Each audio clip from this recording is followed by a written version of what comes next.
you the story. I'll tell you how we got Kind of Blue. All right. And I look back on it and I'm like, did that really happen?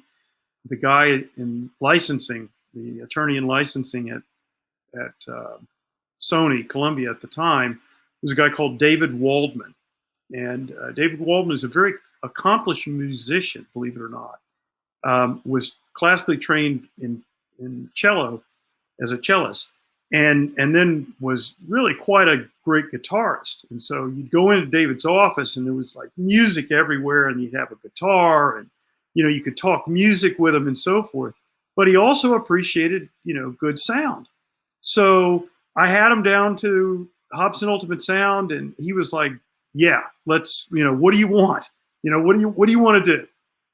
And so, of course, what did I ask for?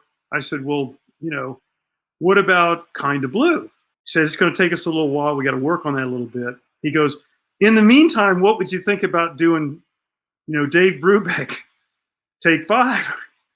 So I thought for a second. I went, "Yeah, we could do that." So it turned out that we did Take 5 first, and then Kind of Blue came after that. And I'll never forget the day that the tapes showed up in plain Jane boxes. I probably have pictures of them. I've probably given them to you, or they're around somewhere, of these 3M Scotch 3M tape boxes with the 3 tracks in them. And dude, if you got pictures, you think you have pictures of that?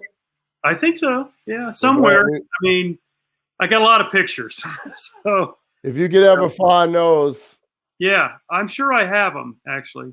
And my point is they're kind of nondescript, right? So the tape box. I mean, yeah, it's like the most famous thing in the world, but it looks like just another box. In fact, it looks really just like a corrugated box with a sticker on the outside of it that says Scotch 3M. Right. And on the spine, it's got the matrix number. It doesn't even have the release number. I know, but I tell you, you get a little chill. Yeah, it doesn't have. You wouldn't even know that it's a Miles Davis tape because it's got the matrix number, which is what's scribed on the lead out groove or whatever. So yeah, it's not even like the Blue Note tape boxes, where you've got Rudy Van Gelder wrote all the stuff on the back, and he actually put RVG on, right? It's not even that exciting. Yeah. So you went in to get Kind of Blue. You came out with Time Out with Brubeck. And then how long did it take? I think it took a few months. I went to see Peter Schukat, and then we and I think I've recounted the story to you before about Kind of Blue, right? I'm sorry, about Dave Brubeck, about Time Out, is that when we got the tape that we put up and we were all excited and so forth, and I'll never forget, Grunman and I are standing there at the old place down on Sunset. Now this is a 3-track tape. It's a 3-track, yep.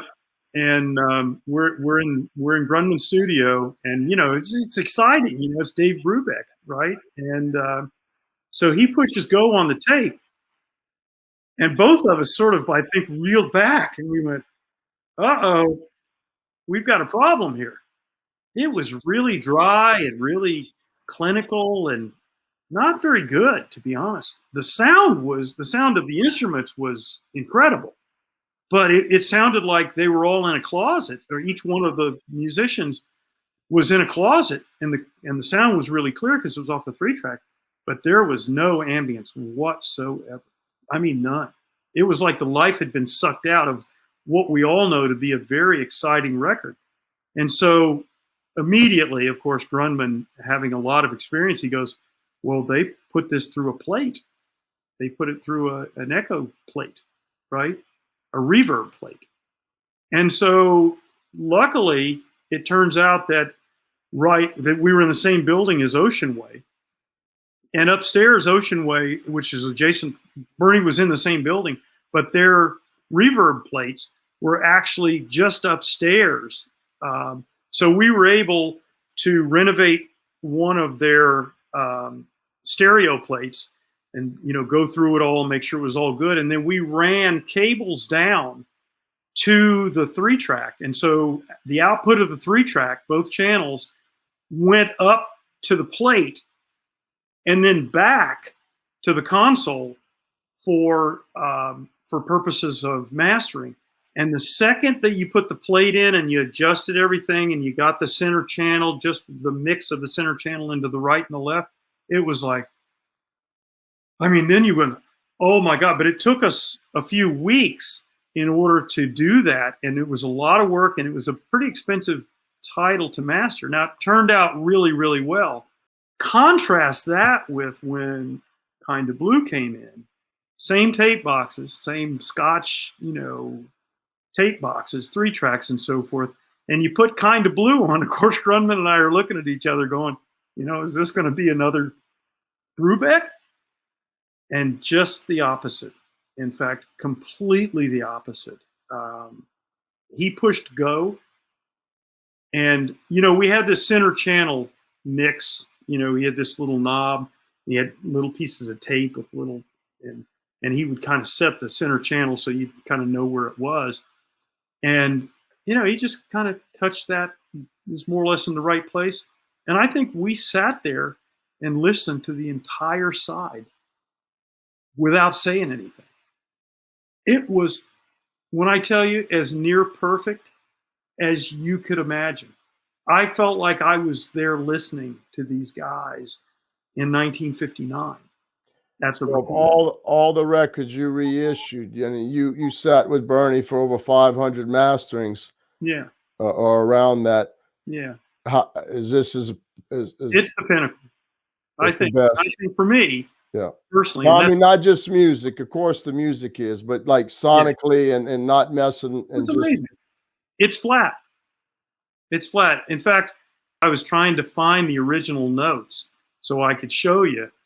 My recollection is that it is completely flat.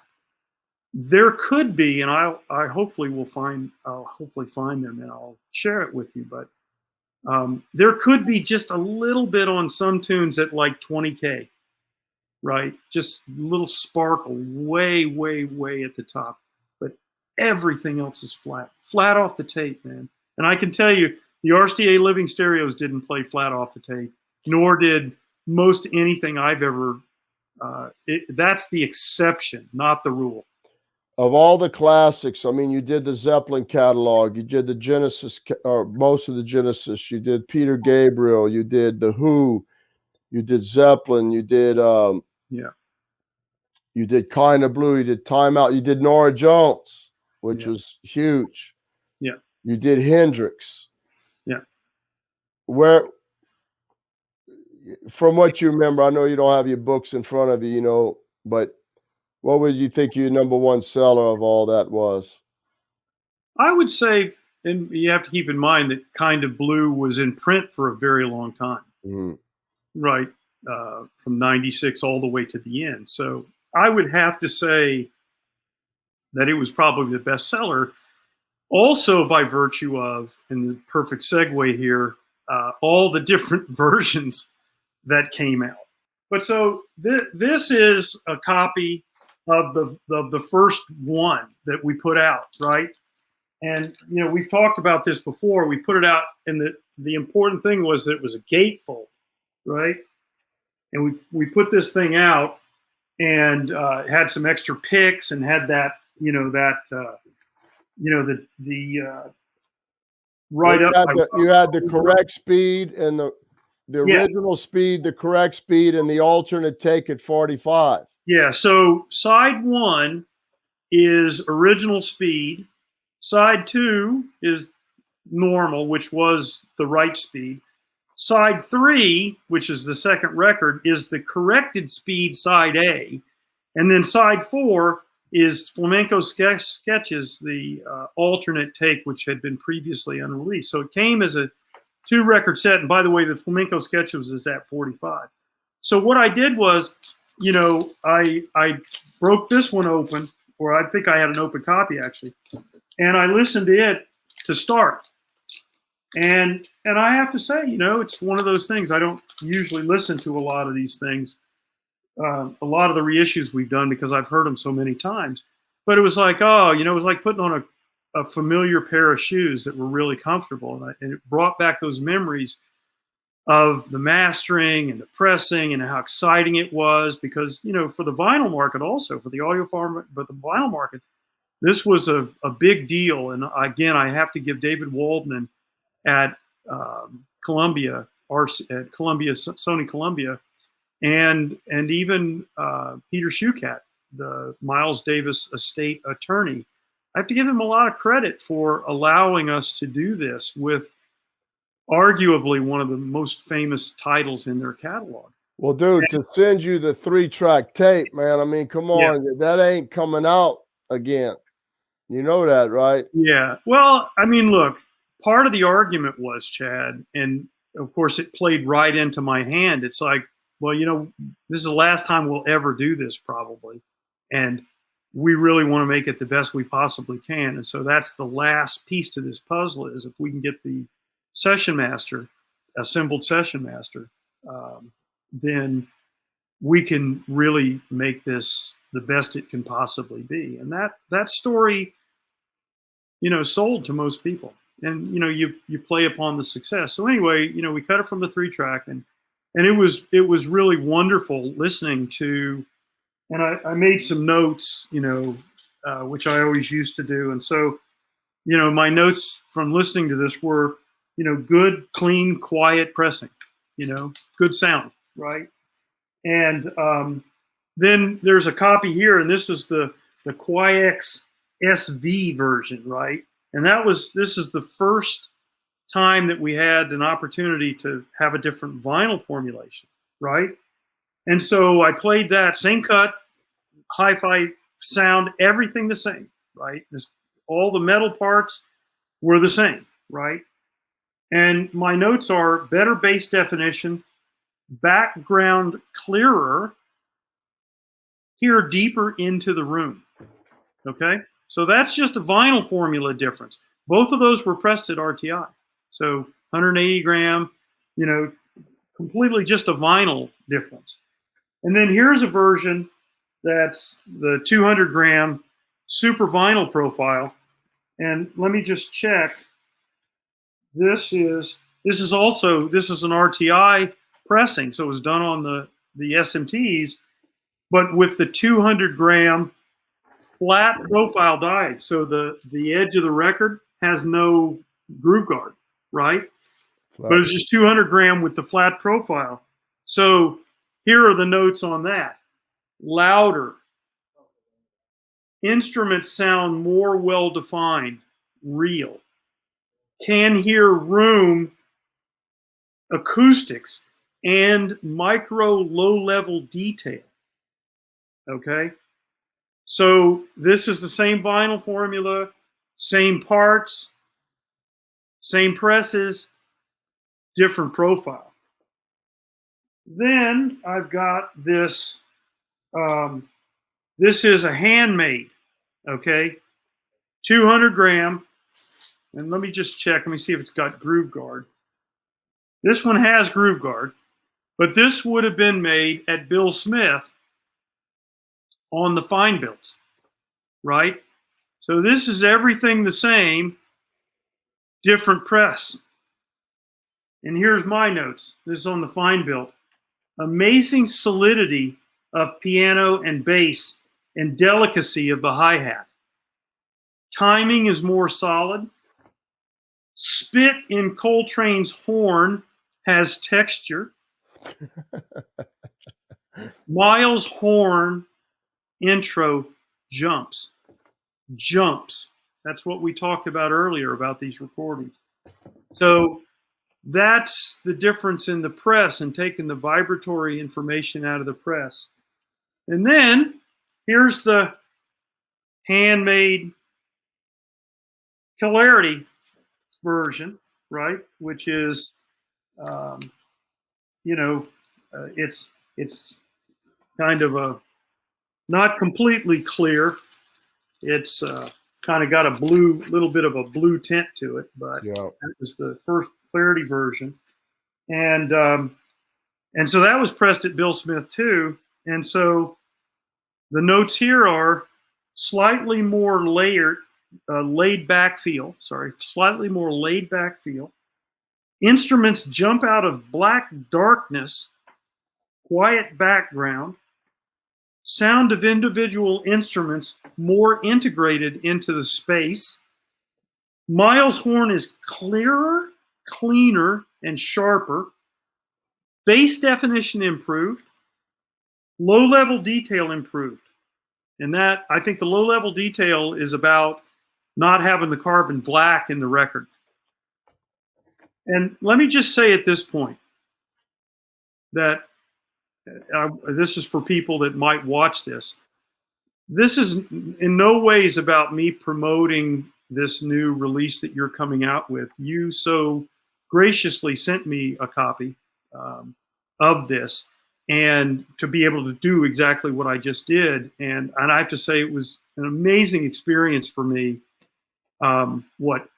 24 years later, 25 years later, to be able to go back and do this in my own room and listen to all these versions. And I have to say, it starts with when you sent me this record, and it came in this box, and I saw this box show up at my front door, and I went, what the hell can be in there? But he must have sent the wrong box to me. This must be a box with a bunch of records. And it was heavy. And I just thought, this is completely ridiculous, that this crazy outer box. And then I open this up, and out comes this, wonderful, slip case, and it's got, some beautiful inserts and so forth in it. What I just want to say is, this is not intended to be a promotion for you. You're not paying me anything to do this. I just want to tell you sincerely that I was blown away. You got this gatefold jacket that's a tip on, and it's got the clarifoil kind of, what that we pioneered and so forth, that really makes it authentic. You've got the pictures in the gatefold, many of which, we didn't have or we didn't use. And so, I mean, it's just, this is a beautiful package, start to finish. But, so the question for me was, well, okay, he's done an amazing packaging job. I mean, it blows any version that I've seen away, including the first version that we put out, the gatefold that we talked about a little earlier. But then, here I pull out this, this is, you could really say this is Clarity vinyl, right? It's really clear. And so I put it on, and not really having any particular notion about what was going to happen here. And let me just, I'm sorry, I'll step away. So what I was saying is that, I put it on, and I just played the classic handmade, so on fine built Clarity pressing and so forth, and it was like that was at the pinnacle.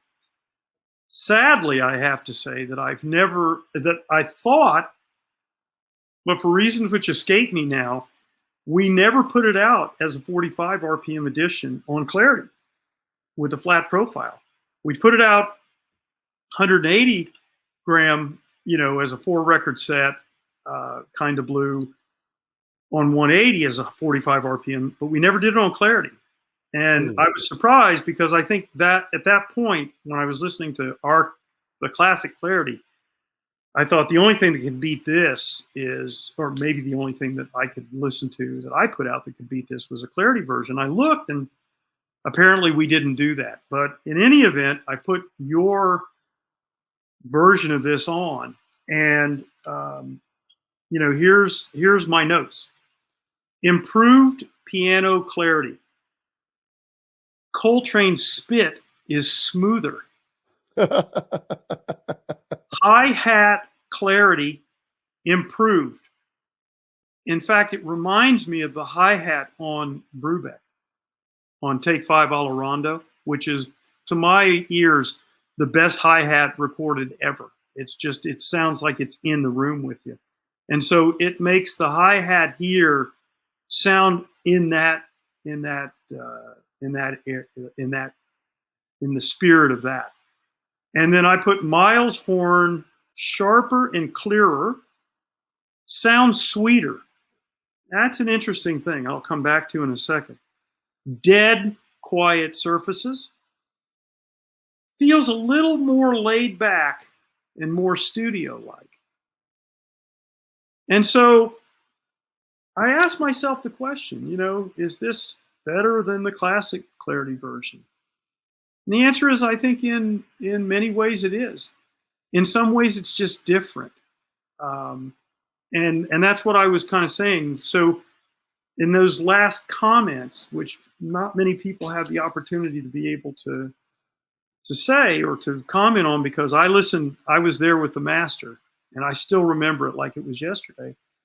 And I think what your version does is captures the studio feel like I've never experienced it before.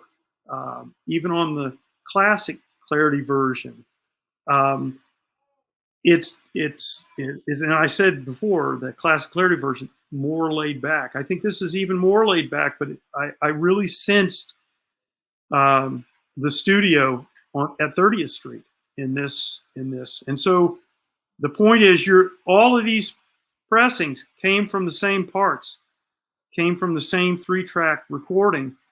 They all have differences in them in terms of profile, vinyl formulation, black vinyl with carbon black in it versus Clarity vinyl with no carbon black versus your Clarity vinyl, super vinyl, which is without carbon black. And I think the testament is that we've now gotten to the point where we are doing justice. And I say we, Chad, only because I have a piece in this, and I'm proud to be affiliated with it by virtue of the fact that the same parts are being used. I feel I have a relationship with it. But I finally feel like you've gotten to the point of doing the metal parts and the master from which those metal parts were cut justice. Well, I mean, like I said, I studied what you did. I mean, I was a customer and a consumer of classic records, and I just took what you did and continued to try to, as you would have if you had still had classic. But you were real generous to me, like you said, that I had your ear, like you wanted. You were happy for me to surpass anything you might have done. Like, I mean, you were hoping that I would continue the strive for.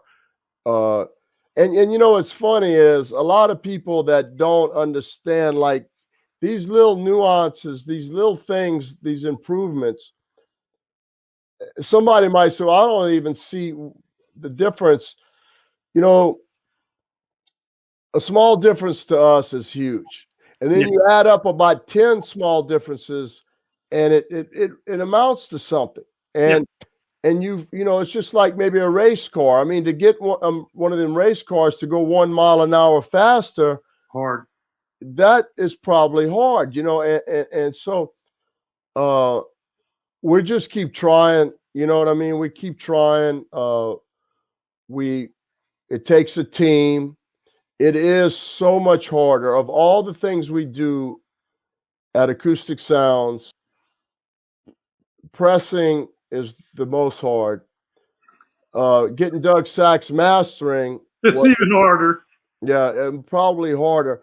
And so I feel like if you like what you heard and see, I feel that we have accomplished what we set out to do. Please like and subscribe for more audiophile content.